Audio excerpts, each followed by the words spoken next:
YouTube, what is up? JR Juggernaut 1 is back. Long hiatus happened.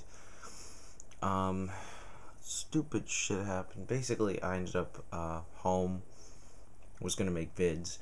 My internet sucks, so it never happened. Never got a bunch of videos I was gonna get up regarding the coming format, and then as soon as I got back into a lot of busy stuff, so yeah, my apologies for not getting a video up sooner. But on the bright side, I have a lot of good vids planned for I want to say the next few weeks. I want to say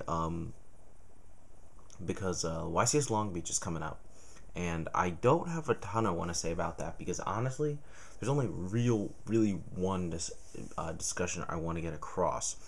Kind of going, and it sort of relates to my thoughts on YCS Edison. So I'll get to that later in the week.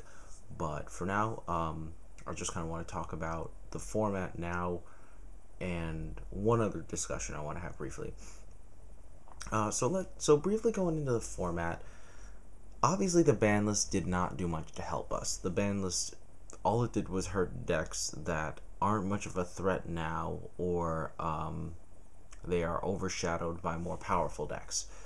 TG Striker going to 1, I'm still kind of bothered by because I don't know if it was really warranted. Even if you were to argue that it's deserving of limitation, there's too many cards that deserve to be limited more than it. So that's what's frustrating to me about it.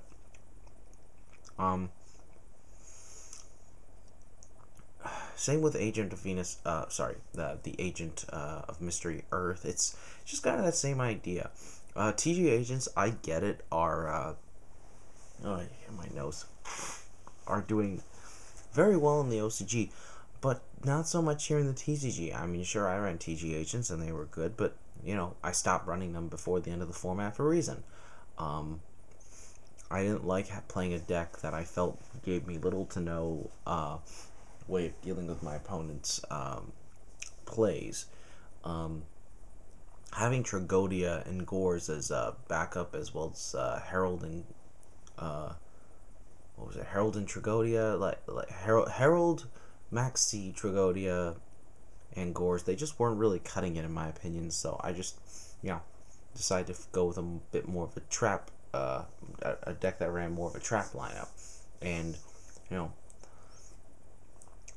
bottom line is just that it just, to me, the list is just baffling. Inzectors were still doing really well in the OCG, and people were saying, oh, they're not going to hit it because they want to sell Order of Chaos. In spite of this, I'm still pissed off by it. Rapid should have still been hit, even though it's not as good as even though it doesn't appear to be doing that well in the OCG.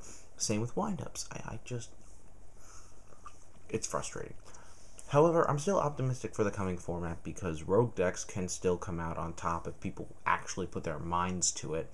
But that's another discussion for another day. And I still feel like with the Nationals meta, even though I don't really expect it to be better per se, I still feel like it'll be tolerable. I think the problem is people kind of went into this ban list thinking it's just going to cure all of the meta's problems, and for that reason, people were just like getting fed up with the format really easily because they just assumed it was going to get better. When you put it in hindsight, is the format bad? Yes, it definitely is. But is the format completely unbearable? No, it's not.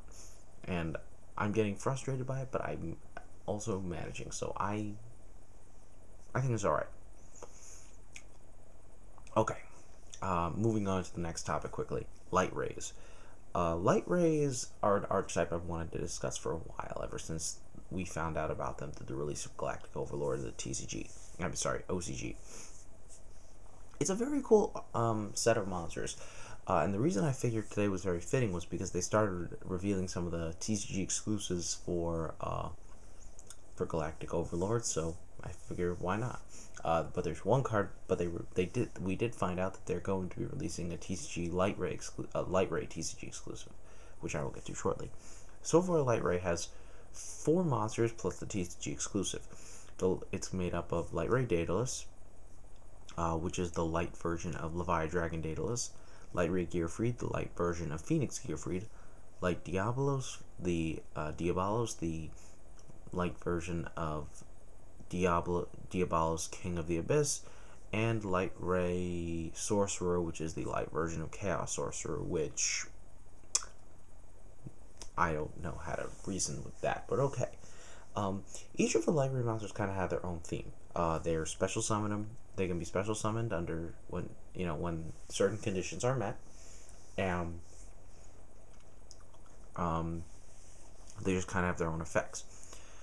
Let's start with Lightray Sorcerer, because this one seems to be the one that really is getting people really excited, but I think because it's just like Chaos Sorcerer, only a little different.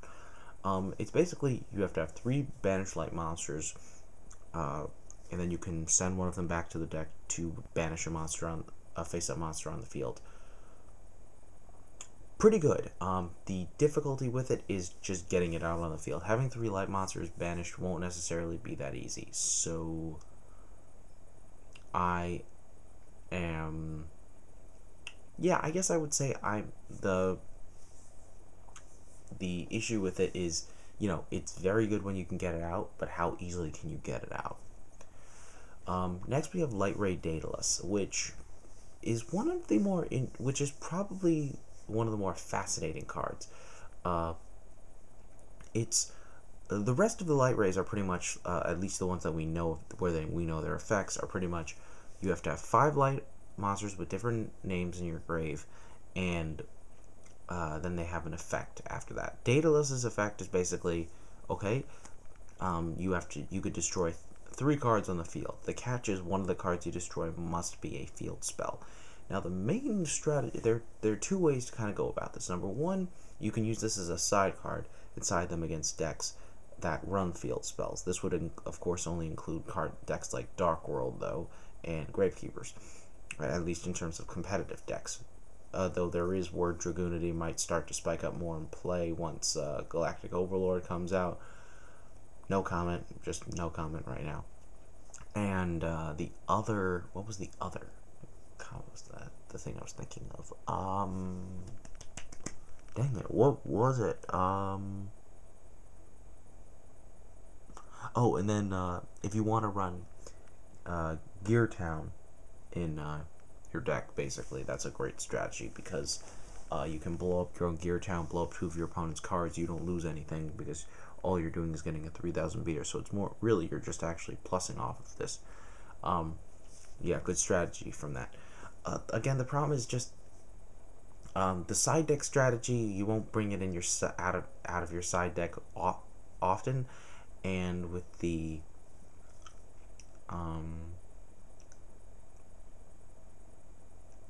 and what was the other one? Oh, and with the Gear Town strategy, it's kind of hard to imagine meshing the light stuff with the Gear Town. So I'm iffy on that. The next 2 are the ones I would say are the most playable and are most likely to actually see competitive play. But I'll go through, let me just talk about them quickly. The first one is Lightray Diabolos. Diabolos, his effect is you can banish light monster from your grave, and you can select one set card on your opponent's side of the field and return it to their deck. Pretty good stuff, but it's a situational card in certain respects. It's not necessarily going to get you any pluses. It's more of an effect that works really well after you've managed to get it on the field safely. Upon summon, it's kind of like, because it really depends on what your opponent has as a response.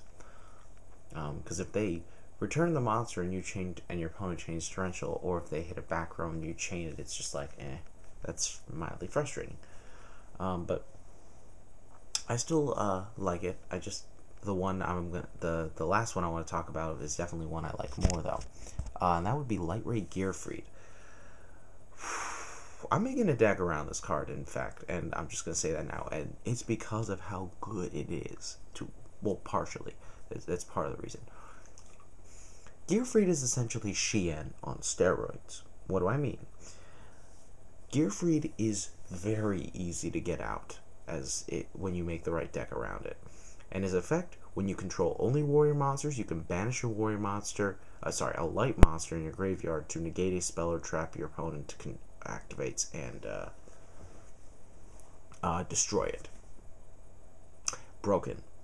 I'll admit, it's just like Xian, so it's like you can only use it once, so it is vulnerable to certain cards, but 2800 beat stick, that's easy to bring out. You could bring out multiple copies of it and just swarm for game. I really like that.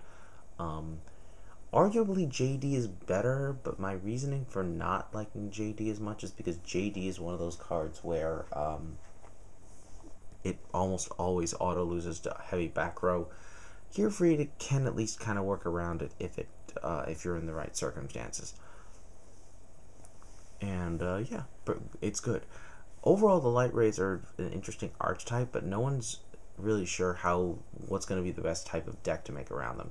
For me, I'm trying out a Lightray toolbox deck, which is mostly just a warrior toolbox, a light warrior toolbox deck.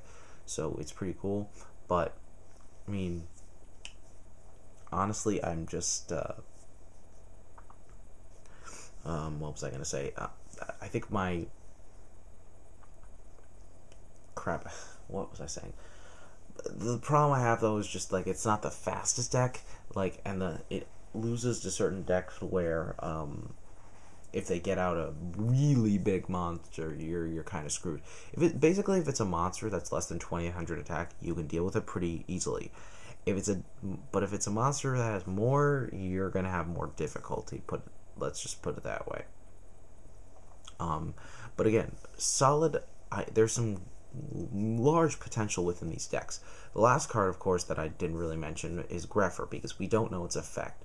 We don't know when they're actually going to reveal the effect, but when they do, I look forward to it. Lightray Greffer has the potential to really give a solid boost to the deck.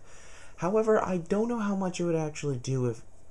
Okay, no, that's a lie. If it had the same effect as Greffer, but for light monsters, it'd be pretty nuts. Simply because you could, with my deck, there's a bunch of ways to, recur the monsters back. It would make it easier to fuel Gearfried and make it play and make it live. Stupid things, very very stupid things. So yeah, I hope you guys enjoyed. I just realized, like, I wish I could have gone on more about like the events like the YCSs, but honestly, like, you guys have heard enough about those, and I mean, they all turned out to be interesting events, but they're all from last format. Even if the decks that are played aren't only from last format, they're still very viable, obviously.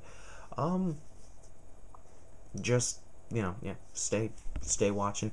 I will have a few deck profiles up in the near future. I will have a profile of my Master Hero deck once I'm actually really satisfied with it. I'm doing a lot of testing with it, so it's hard for me to say how I feel about it right now. My Lightray Toolbox deck, I will definitely get a profile out of, though. Not exactly complete, but I'm very fascinated by the idea. It's a lot of fun. I know it seems like Lightsworn doesn't really work so much as a control deck, but this deck, it really does work. Again, just provide your opponent doesn't have one of a few different things. But yeah, hope you enjoy your weekend, guys. This video is probably going on longer than it should, but oh well. Upcoming videos will be shorter, so don't worry about that. And peace out, everybody.